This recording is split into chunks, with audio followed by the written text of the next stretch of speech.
Hello, ഇന്ന് ഉരുളക്കിഴങ്ങ് വെച്ചുകൊണ്ട് ഒരു അടിപൊളി ഈവനിങ് സ്നാക്കിൻ്റെ റെസിപ്പിയാണ്. കാണാനും നല്ല ലുക്കാണ്, കഴിക്കാൻ അതിലേറെ ടേസ്റ്റാണ് കേട്ടോ. ആദ്യം തന്നെ നമ്മളിവിടെ എടുത്തിരിക്കുന്ന 1 കപ്പ് അളവിൽ മൈദയാണ്. മൈദയ്ക്ക് പകരം ഗോതമ്പ് മാവാണെങ്കിൽ എടുക്കാവുന്നതാണ്. അതിലേക്ക് 1/2 ടീസ്പൂൺ ഉപ്പും 1 ടീസ്പൂൺ സൺഫ്ലവർ ഓയിലും കൂടെ ഒഴിച്ചു കൊടുത്ത് ഇതേപോലെ നല്ലതുപോലെ മിക്സ് ചെയ്തെടുക്കുക. മിക്സ് ചെയ്തെടുത്തതിന് ശേഷം കുറേശ്ശെ ഞാനിവിടെ ഒരു 1/4 കപ്പ് അളവിൽ വെള്ളം ഒഴിച്ചു കൊടുത്തിട്ടുണ്ട്. എന്നിട്ട് നമ്മൾ ചപ്പാത്തിക്ക് മാവ് കുഴച്ചെടുക്കുന്ന പോലെ നമ്മളൊന്ന് കട്ടിയായിട്ട് നല്ലതുപോലെ ഒന്ന് കുഴച്ചെടുക്കുക. ഇപ്പോൾ നന്നായിട്ട് കൊഴിഞ്ഞ് വന്നിട്ടുണ്ട്. ഇനി ഇതിൻ്റെ മുകളിലേക്ക് അല്പം നമുക്ക് എണ്ണയൊന്ന് തൂവി കൊടുക്കാം. അതൊന്ന് ഡ്രൈ ആയി പോകാതിരിക്കാൻ വേണ്ടിയാണ് കേട്ടോ. ഇനി നമുക്ക് ബാക്കിയുള്ള ഇൻഗ്രീഡിയൻസ് നമുക്ക് തയ്യാറാക്കണം. അപ്പോൾ ഇതൊന്ന് റെസ്റ്റ് ചെയ്യാൻ വേണ്ടി വെക്കാം. ഒരു 10 മിനിറ്റ് റെസ്റ്റ് ചെയ്യാൻ വെച്ചിരുന്നാൽ മതി കേട്ടോ.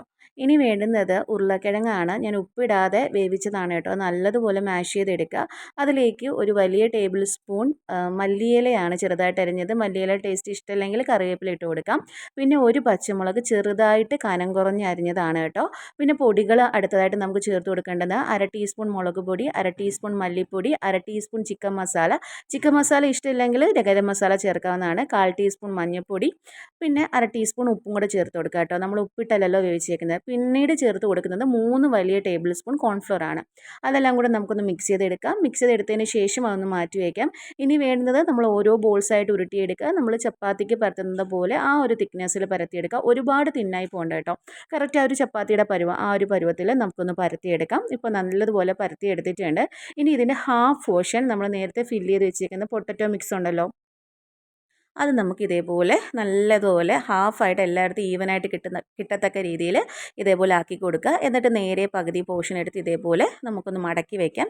എന്നിട്ടൊന്ന് പ്രസ് ചെയ്ത് കൊടുക്കണം. സൈഡെല്ലാം നല്ലതുപോലെ ഒന്ന് പ്രസ് ചെയ്ത് കൊടുക്കുക. കാരണം അതൊന്ന് വിണ്ടു പോവാതിരിക്കാൻ വേണ്ടിയാണ് കേട്ടോ. എന്നിട്ട് നമുക്ക് ഓരോന്നായിട്ട് താഴേന്ന് മുകളിലോട്ട് ഇങ്ങനെ നൈസായിട്ട് നമുക്കൊന്ന് കട്ട് ചെയ്തെടുക്കണം. ഇപ്പോൾ എല്ലാം നല്ലതുപോലെ ഒന്ന് കട്ട് ചെയ്തെടുത്തിട്ടുണ്ട്. എത്രത്തോളം നൈസായിട്ട് കട്ട് ചെയ്തെടുക്കാൻ പറ്റുമോ അത്രത്തോളം നൈസായിട്ട് കട്ട് ചെയ്തെടുക്കുക.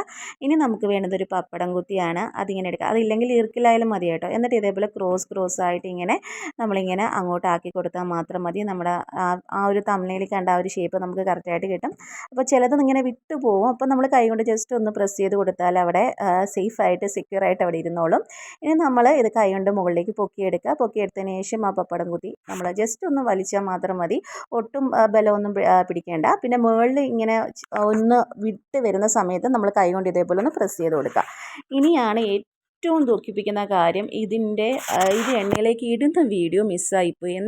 എന്താണ് സംഭവിച്ചതെന്ന് അറിയില്ല. അപ്പോൾ ഞാൻ എന്തായാലും പറയാം. ഞാനിവിടെ ഏകദേശം ഒരു 5 വലിയ ടേബിൾ സ്പൂൺ സൺഫ്ലവർ ഓയിലാണ് എടുത്തേക്കുന്നത്. ഒരുപാട് ഡീപ്പ് ഫ്രൈ അല്ല കേട്ടോ നമ്മൾ ചെയ്യുന്നത്. ഡീപ്പ് ഫ്രൈ ചെയ്തെടുക്കുകയാണെങ്കിൽ ഭയങ്കര ഗോൾഡൻ ബ്രൗൺ കളർ കിട്ടും. അത്രയും നമുക്ക് ഡീപ്പ് ഫ്രൈ ആവശ്യമില്ല.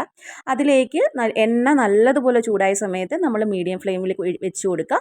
എന്നിട്ട് നമ്മളിത് ഓരോന്നും ഇട്ട് കൊടുക്കുക. ആകെ 4 എണ്ണമാണ് ഞാൻ ഉണ്ടാക്കിയത്. 4 എണ്ണം ഇട്ട് കൊടുക്കുന്നുണ്ട്. എന്നിട്ട് ഓരോ 30 സെക്കൻഡ് കൂടുന്തോറും മറിച്ചും തിരിച്ചിടുക കേട്ടോ. ഹൈ ഫ്ലെയിമിൽ ഇടരുത്. കാരണം ഹൈ ഫ്ലെയിമിൽ ഇട്ടാൽ 2 സൈഡും ഗോൾഡൻ ബ്രൗൺ കളർ ആകും. പക്ഷേ ഉള്ളു വേവില്ല. കാണാനുള്ള ഭംഗി മാത്രമേ കാണൂ. നമുക്ക് കഴിക്കുമ്പോൾ ടേസ്റ്റ് ഒന്നും കാണത്തില്ല. മാവ് അതേപോലെ ഇരിക്കും കേട്ടോ. അതുകൊണ്ട് ഇങ്ങനെ മറിച്ചും തിരിച്ചിട്ടുകൊണ്ടേ ഇരിക്കാം. അപ്പോൾ അങ്ങനെ ഇട്ടുകൊണ്ട് നല്ല ഒരു ഗോൾഡൻ ബ്രൗൺ കളർ ആകുന്ന സമയമാകുമ്പോഴത്തേക്ക് ഏകദേശം ഒരു 2-3 മിനിറ്റ് എടുക്കുന്നൊന്ന് സെറ്റായിട്ട് വരാനായിട്ട്. അപ്പോൾ നമ്മുടെ ഇവിടുത്തെ സ്പൈറൽ പൊട്ടറ്റോ സ്നാക്ക് ഇവിടെ റെഡി ആയിട്ടുണ്ട്. കാണാൻ മാത്രമല്ല കഴിക്കാനും ടേസ്റ്റാണ്. പക്ഷേ നിങ്ങൾ ഉണ്ടാക്കുന്ന സമയത്ത് ശ്രദ്ധിക്കുക. ഇങ്ങനെ 30 സെക്കൻഡ് കൂടുമ്പോൾ തിരിച്ചു മറിച്ചിട്ട് ഗോൾഡൻ ബ്രൗൺ കളർ ആകുന്നത് വരെ ഒരു 2-3 മിനിറ്റ് നേരം ഒന്ന് വെയിറ്റ് ചെയ്യുക. ഹൈ ഫ്ലെയിമിലിട്ട് വേവിക്കരുത്. അപ്പോൾ ഇതാണ് ഇവിടെ സ്നാക്ക് ഇവിടെ റെഡി ആയിട്ടുണ്ട്. ഇതുപോലുള്ള ഒരുപാട് വെറൈറ്റി ആയിട്ടുള്ള സ്നാക്കുകൾ എൻ്റെ ചാനൽ ഞാൻ ചെയ്തിട്ടുണ്ട്. അപ്പോൾ ഇത് ഇഷ്ടപ്പെടാമെന്നുള്ളൊന്നൊരു കണ്ടു നോക്കുക. പിന്നെ എപ്പോഴും പറയുന്ന പോലെ നിങ്ങൾക്ക് എൻ്റെ വീഡിയോ ഇഷ്ടപ്പെട്ട് യൂസ്ഫുൾ ആണെന്ന് തോന്നുകയാണെങ്കിൽ ഒന്ന് ലൈക്ക് ചെയ്യുക. യൂസ്ഫുൾ ആയില്ലെങ്കിൽ ഡിസ്ലൈക്ക് ചെയ്യുക. പിന്നെ ഫീഡ്ബാക്ക് എന്തെങ്കിലും ഒന്ന് കമൻറ്റും കൂടെ ചെയ്യാം.